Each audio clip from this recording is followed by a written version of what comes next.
I'd like to acknowledge the traditional owners of this land in which I live, those being the Kombumerri and Yugambeh speaking people, and acknowledge and pay respect to the elders past, present, and emerging, and outreach this respect to the other Indigenous Australians among my peers.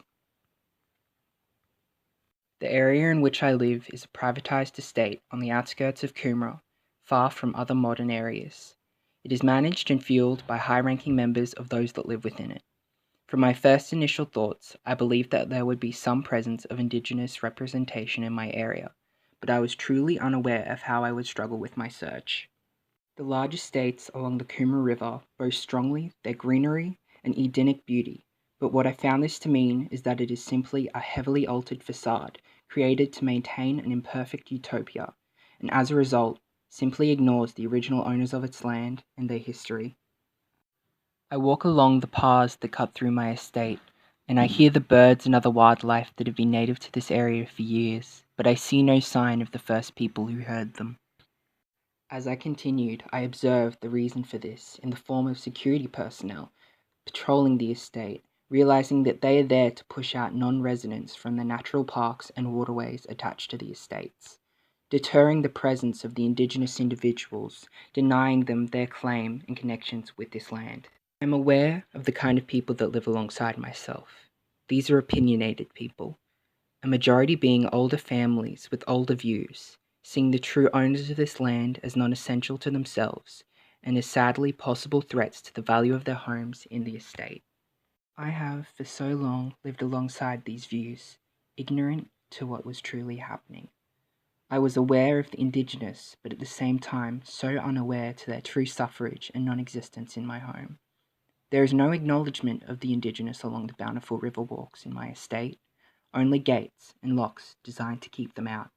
The lasting effects of colonisation and early development has led to mass stigma and racial stereotypes about the Aboriginal community, which after talking with some of my friends, I have found to have left them uncomfortable with fully embracing their true Aboriginal heritage, as they believe themselves to be interpreted only as the related negative stereotypes.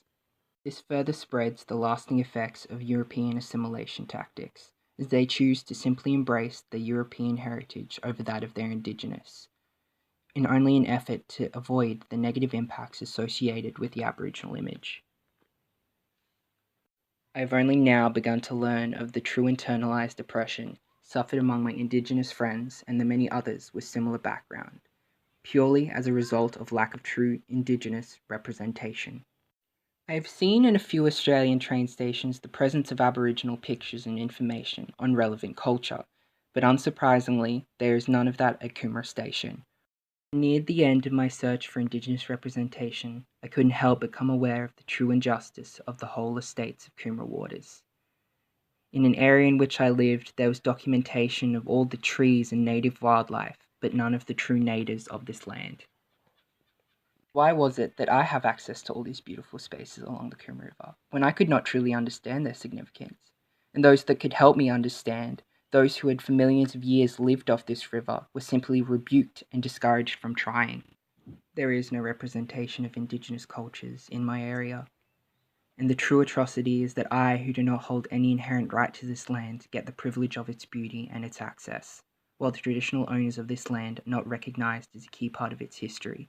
I understand now that I should take action to find out more about the Indigenous of my area so that I can understand the history of my home and its people.